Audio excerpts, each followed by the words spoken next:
Today we're going to show you guys how we made this scene from scratch. Also, Alejandra Tabita is going to act for the first time. Let's see how that goes. Also, we're going to use AI to enhance the location. And last but not least, we're going to use new gear from DJI.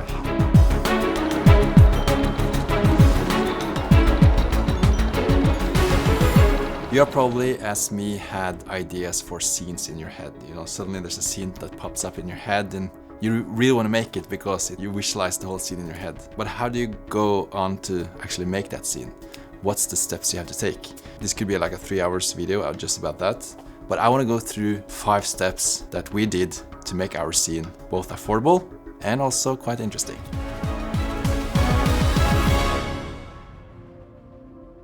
So the first step was to share my vision for the scene to the rest of the crew because they need to know kind of what was going on in my head.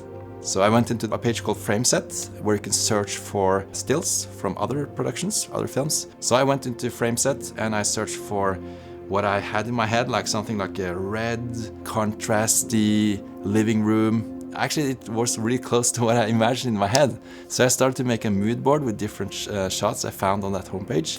And I started sharing that with the rest of the crew. And quite fast they were like, oh, this looks cool. This is like something I believe in. And they were very eager to make the scene. We made a script for the scene and Kim could start doing the set design based on the mood board. Since Aaron, who is usually our set designer, is not in Norway, I became the set designer. We have 2 flats, 2 walls we're going to use. Kim has painted them into an ugly color, fits the scene.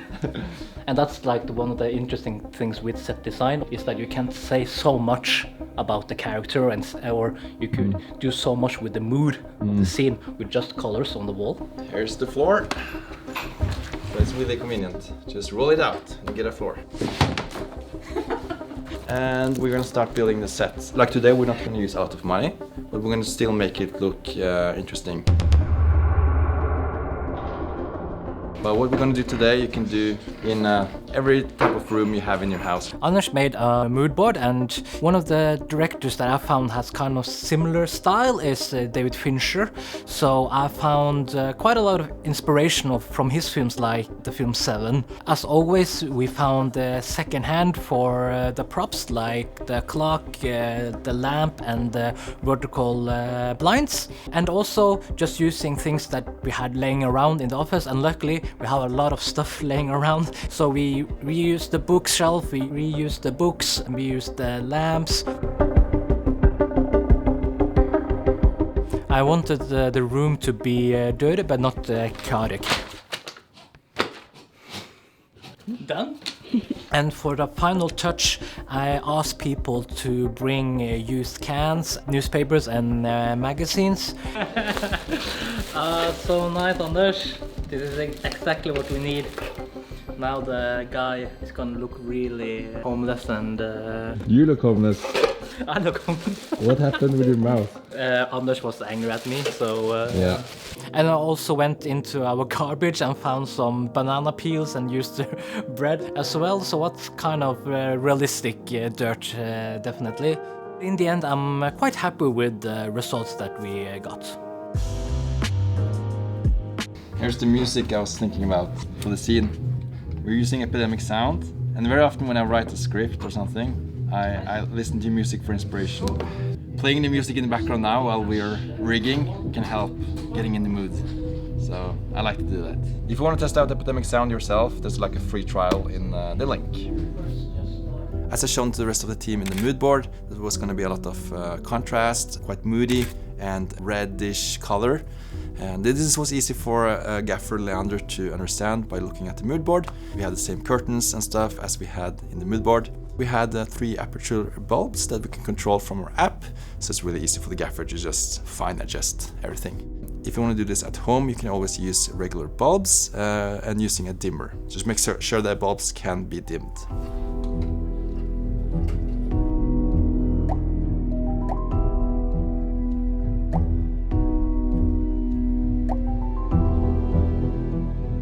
And then since we have a lot of mess in this room, we actually put in a little mirror that felt a part of the mess, and that actually was being used for lighting as well. The sun hit the mirror so it could reflect onto the character. There's a little trick there. That was your idea? I guess it was. But yeah, it's a really nice way to just shape the light naturally. In a way. So welcome. We have a script, so we know what we're going to shoot, but we can also improvise a bit because this is a casual fun shoot. So DJI sponsored this video with some new equipment, and Mattias is going to talk more about what we used for this shoot. DJI has done it again with this really cool piece of tech, which DJI claims to be the most stable wireless transmission system on the market.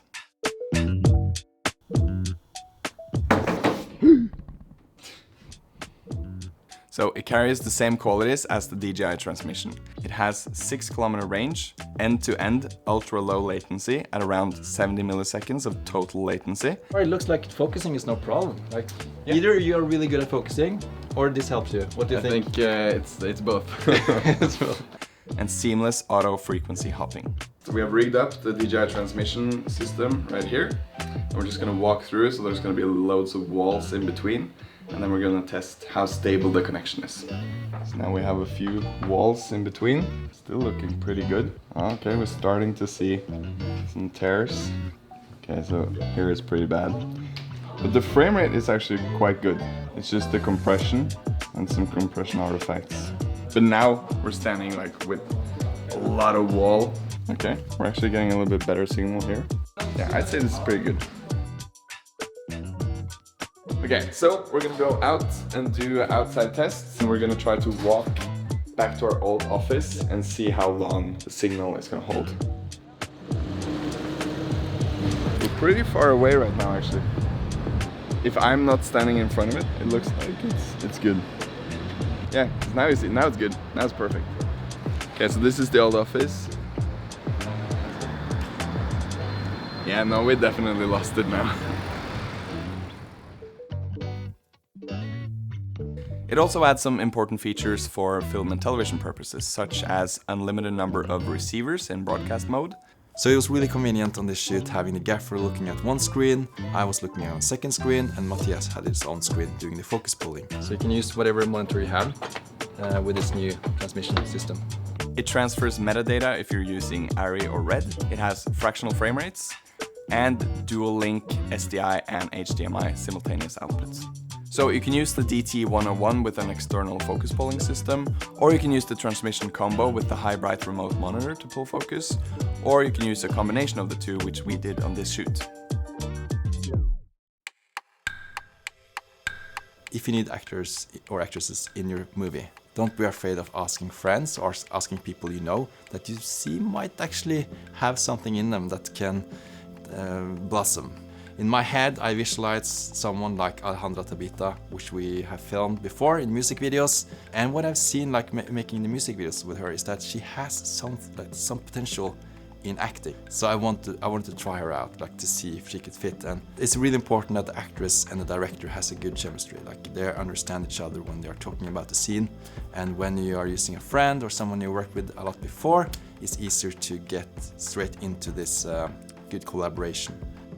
And a tip when it comes to amateur actresses or actors is to make them think about something in their life that will make them react in the right way. So let's say she's gonna be sad. I don't want to say to Alejandra, you have to play sad. Make her think about something that makes her sad. I could tell Alejandra, for example, imagine you lost your voice and you couldn't sing anymore. It was really fun to see her test out the scene. And you know, as well, when you're eager to just do the best job you can, you put everything into the script and the scene, and she really did that. Hola, hola, me están disparando, me están disparando. Since I imagined this was going to be an action scene, we wanted to include some shooting. From when I was young, we used some simple and affordable tricks to make it look like bullets were hitting the ground. So one of the things we did was to use mouse traps. to activate the bullet hitting the floor and stuff. So we had 3 mouse traps with a line and put just some newspaper on it with some small stuff on it to just make it look like something was hitting. We're attaching the mouse traps to some books, so it's a little bit of weight. So when we pull them, we don't move. So we have 3 of them. So like one poof and then poof poof. We had some trouble with, sometimes when we pulled the line it did not activate, so we had to do it a couple of times. So that's what you get when you do it as cheap as we did. But it worked out in the end actually, and when you mix it with sound design and some smoke also added in post, you can actually make it quite cool. Action!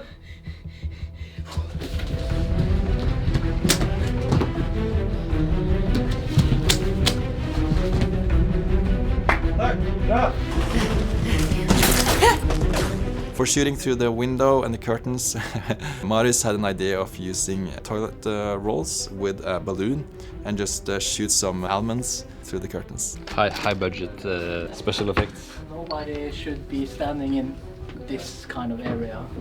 And close your eyes as well. Varsågod. But as soon as you shoot, reload quickly and shoot Yeah. one more time. Yeah. So just shoot a lot. In this direction. For my dead cold.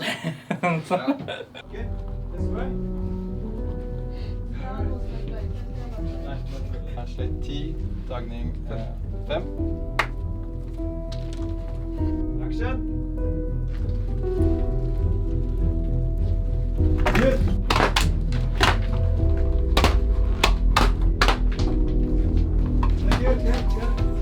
Was it scary? It was very scary actually. I was like, Yeah, I think it went quite good. Again, when you add sound design and stuff, it feels more credible.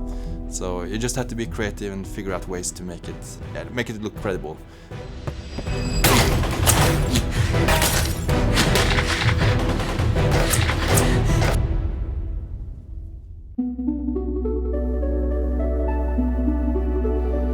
And bring them down. Yay! Cut! Perfect! It's a wrap! it was fun Yeah? and intense. Intense. How was it, Maria? I'm sweating so much. Are you happy? I'm very happy. I felt like I progressed throughout the day. Yeah. Now we know you can shoot the next action scene here at Views. Come in. Do whatever. So, like, what was this most challenging thing with the acting today? I think I would say the end, Yeah. because it was challenging to find the emotions to what we wanted to say or how we were going to make sense of it, but also doing action things, Lord, Yeah. it's not easy. Action hero. Yeah. It's not easy. At some point you're like, this is a full workout.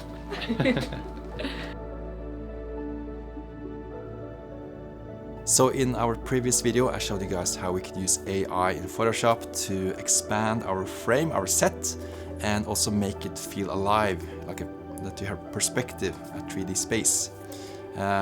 It worked so well that I thought we could do it here as well. So in our studio, if you zoom out a bit, Emma, on the camera, you can see we don't have a ceiling for our walls. And also it's not too big. Like, this is probably the widest we can get. We can get a little bit wider as well, but you can't get really wide in our studio. So we had to do something, and the Photoshop generated fill actually works great for this. So what we did was to shoot a wide angle on a tripod, as wide as possible, and then we took the still from this wide shot into Photoshop, and we added stuff on the sides just to make the room feel bigger by using generate fill in Photoshop. In the beginning I just expanded the wall and the floor and added a ceiling, which worked quite well. If you want to add furniture and stuff, it can be a bit tricky sometimes, and for this scene it was not necessary to have a lot of furniture, but I added a little bit on the right side just so we could feel it was not too empty. I wanted to have it a little subtle, but still that it feels bigger. So just by having some seconds wide angle, that's enough to make us realize where we are. We could then cut closer and continue the story with Alejandra. So we were happy with the shoot, we edited it together, and here is the final result.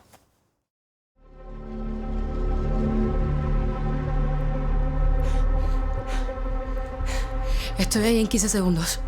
Perfecto, si no lo encontrás ahí, no lo vas a encontrar en ningún lado. Y apúrate, porque están atrás tuyo.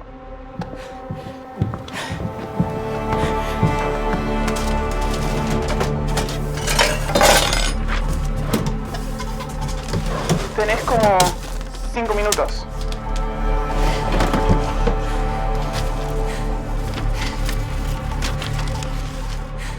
Porque estos lugares siempre apestan, siempre apestan. Siempre terminás en estos lugares. Mientras no sea un muerto, todo bien.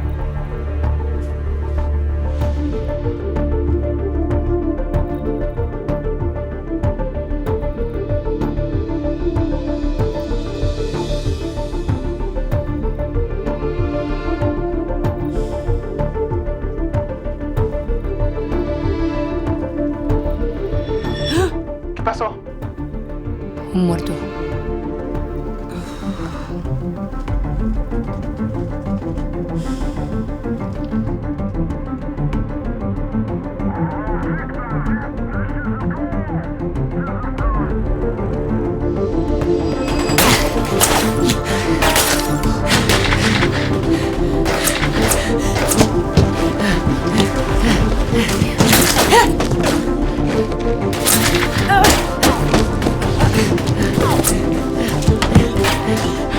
Hola, hola, me están disparando, me están disparando. Hola, hola, hola.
Ahora recuerdo.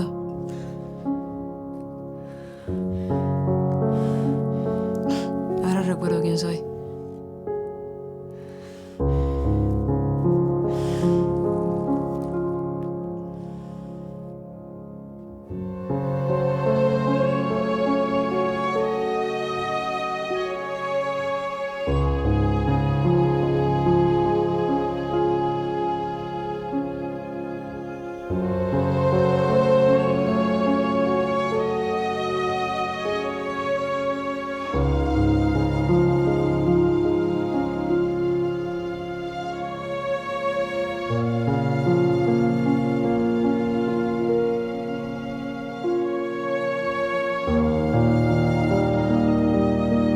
Good.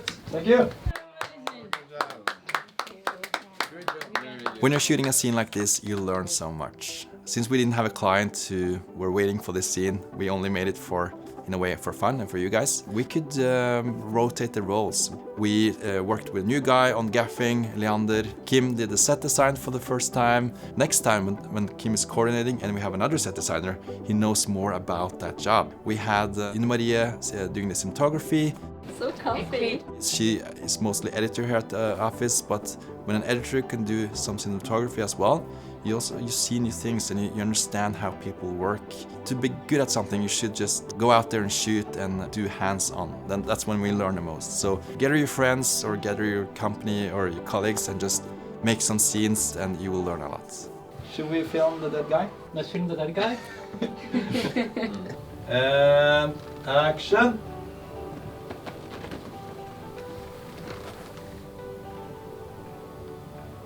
Thank you. Good job. So that was our little scene. I hope you liked this video.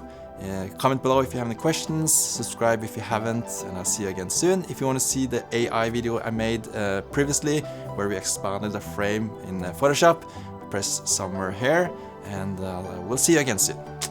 Ha det bra!